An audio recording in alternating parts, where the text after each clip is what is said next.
Para iniciar, que quienes nos escuchan reciban una gran bendición divina para su día y para toda la semana que comienza. Sí, una bendición muy grande para todos los que nos acompañan.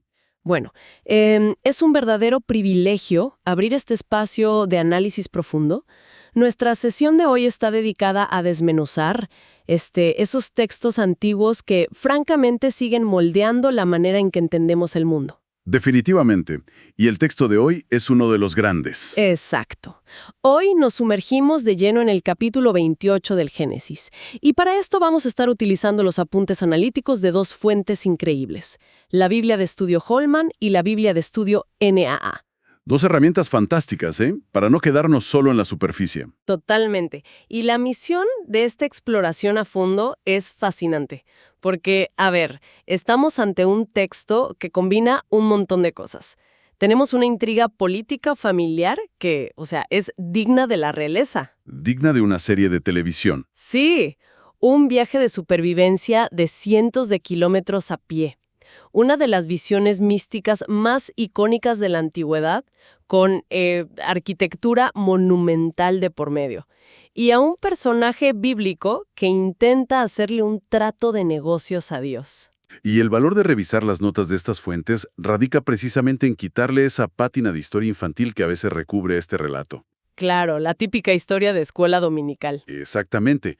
Porque cuando se analiza el contexto geopolítico, las prácticas religiosas del antiguo Oriente Próximo y la psicología cruda de estos personajes, pues emerge un cuadro mucho más complejo. Mucho más humano, diría yo. En medio del caos que ellos mismos provocaron. Es un reflejo de nosotros mismos. Por supuesto. Nuestro objetivo es conectar todos esos matices históricos con el panorama general del comportamiento humano y lo divino. Ok, vamos a desempacar esto, porque hay mucha tela de dónde cortar.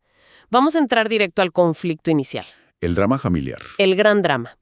Isaac llama a su hijo Jacob, lo bendice y le da una orden estricta. Tiene que huir a Padán Aram, a la casa de Betuel. Para buscar esposa entre las hijas de Labán. Exacto.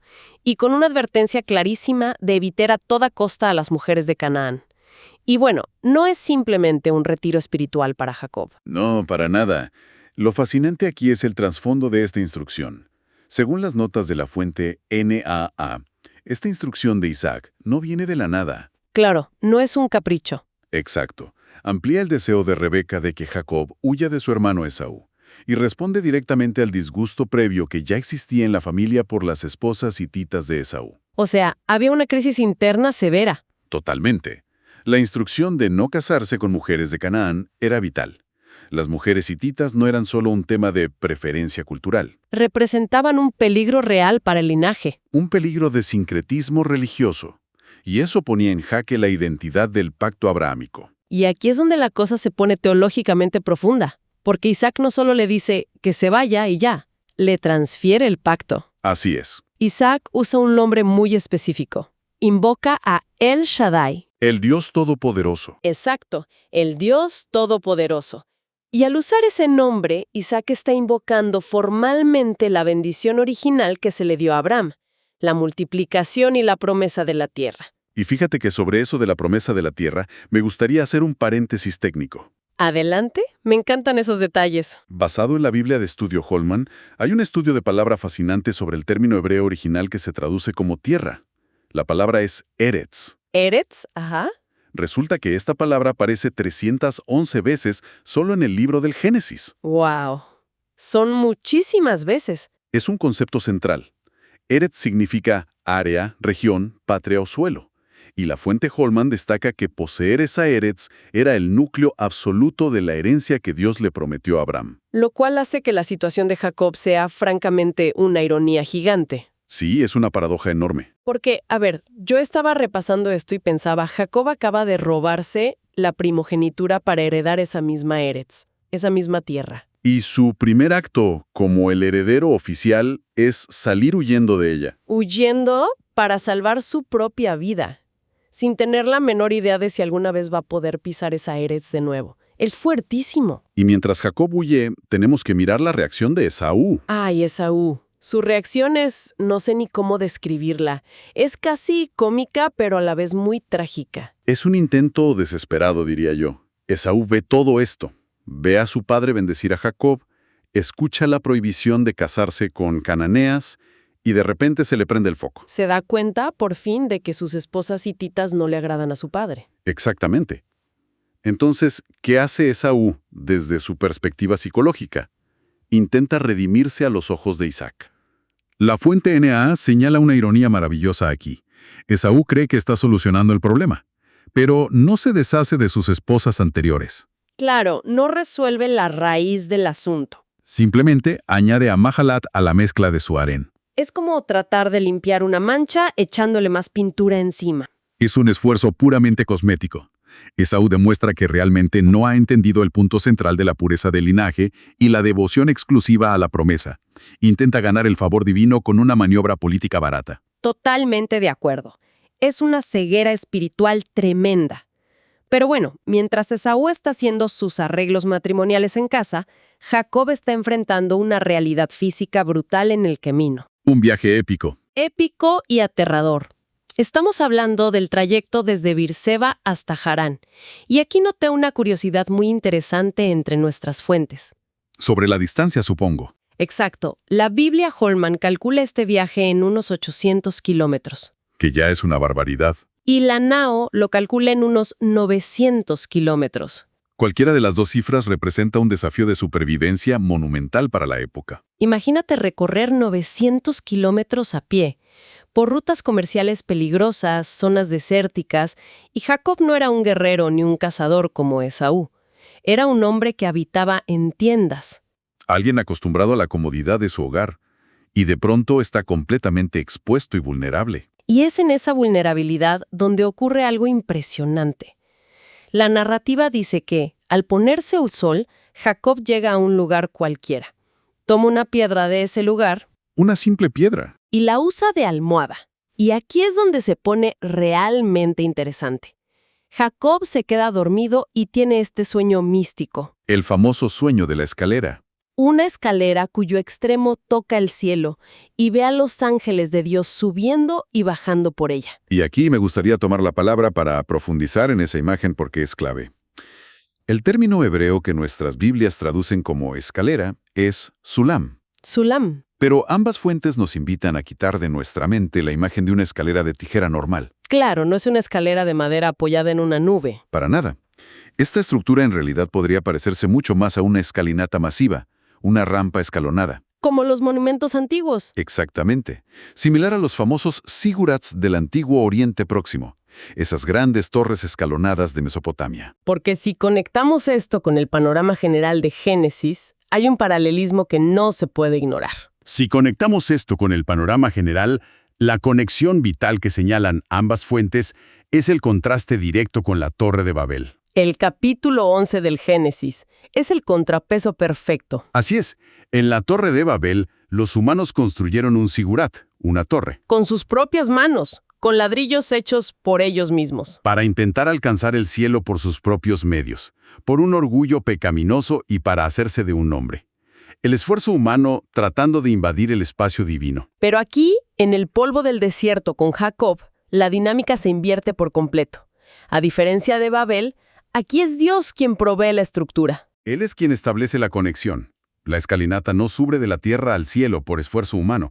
Se establece desde el cielo hacia la tierra por pura gracia divina. Es maravilloso. Los ángeles suben y bajan, revelando a un Dios que está profunda y activamente interesado en conectar el cielo y la tierra.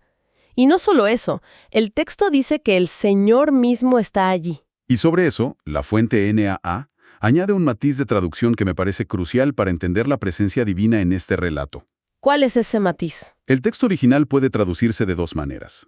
Una es que el Señor estaba sobre ella, es decir, sobre la escalera, en la cima, gobernando. ¿Mostrando su soberanía? Exacto. Pero la otra traducción válida es que el Señor estaba junto a él, junto a Jacob. Al lado de la piedra. ¡Guau! Sea como fuere, es en ese lugar exacto, en medio de la vulnerabilidad y la huida, donde Dios mismo se le revela. Y le confirma que no lo va a abandonar.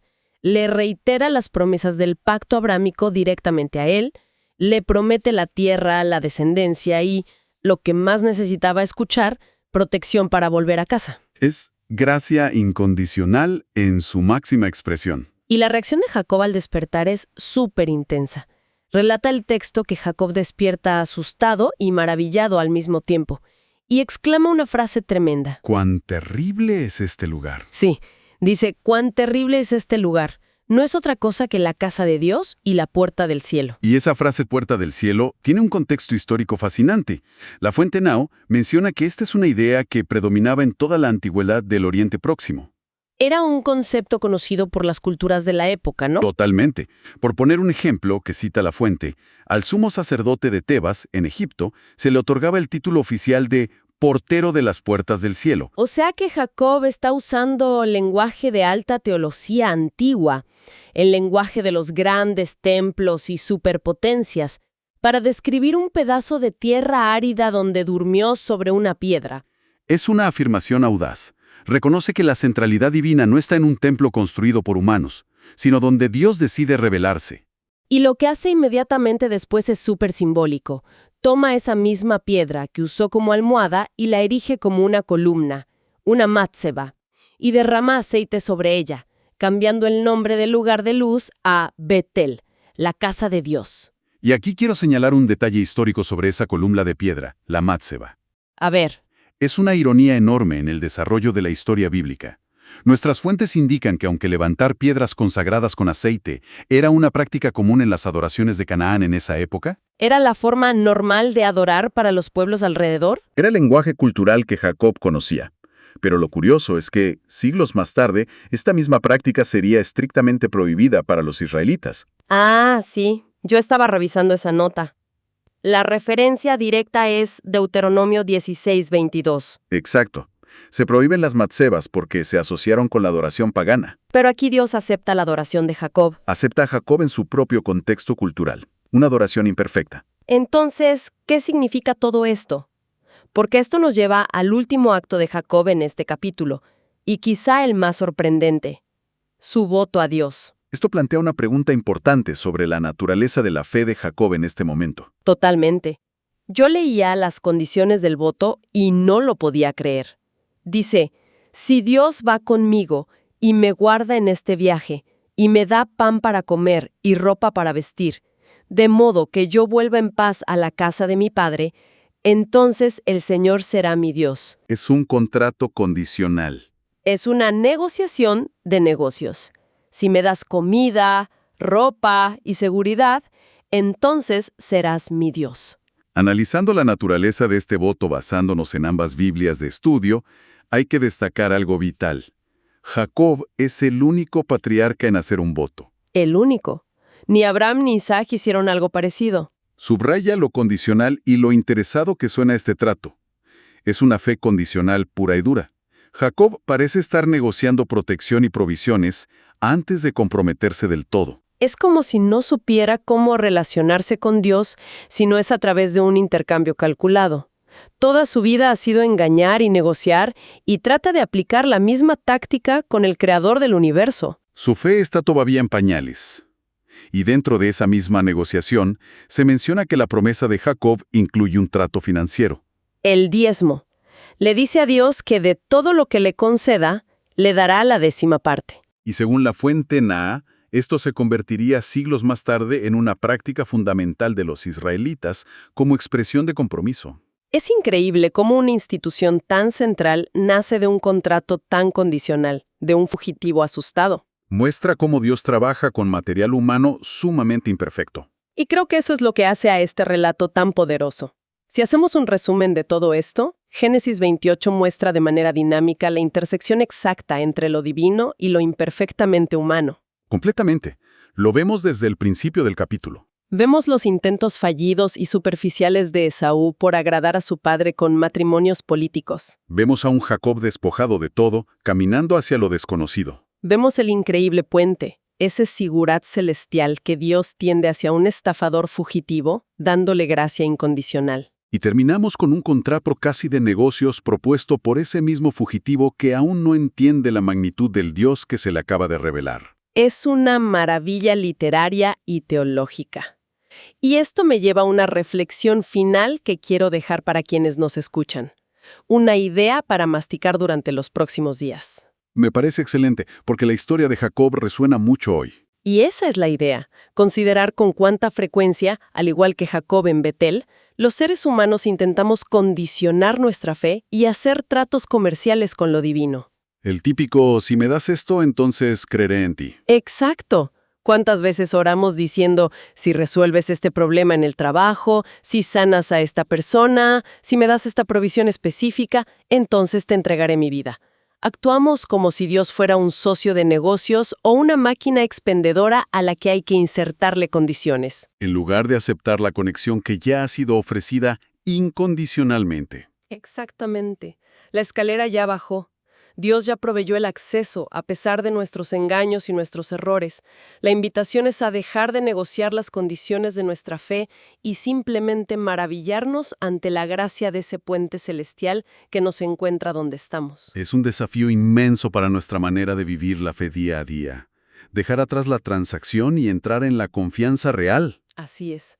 Ha sido una exploración fascinante, desenterrando la humanidad detrás de este patriarca. Que Dios bendiga a todos los oyentes.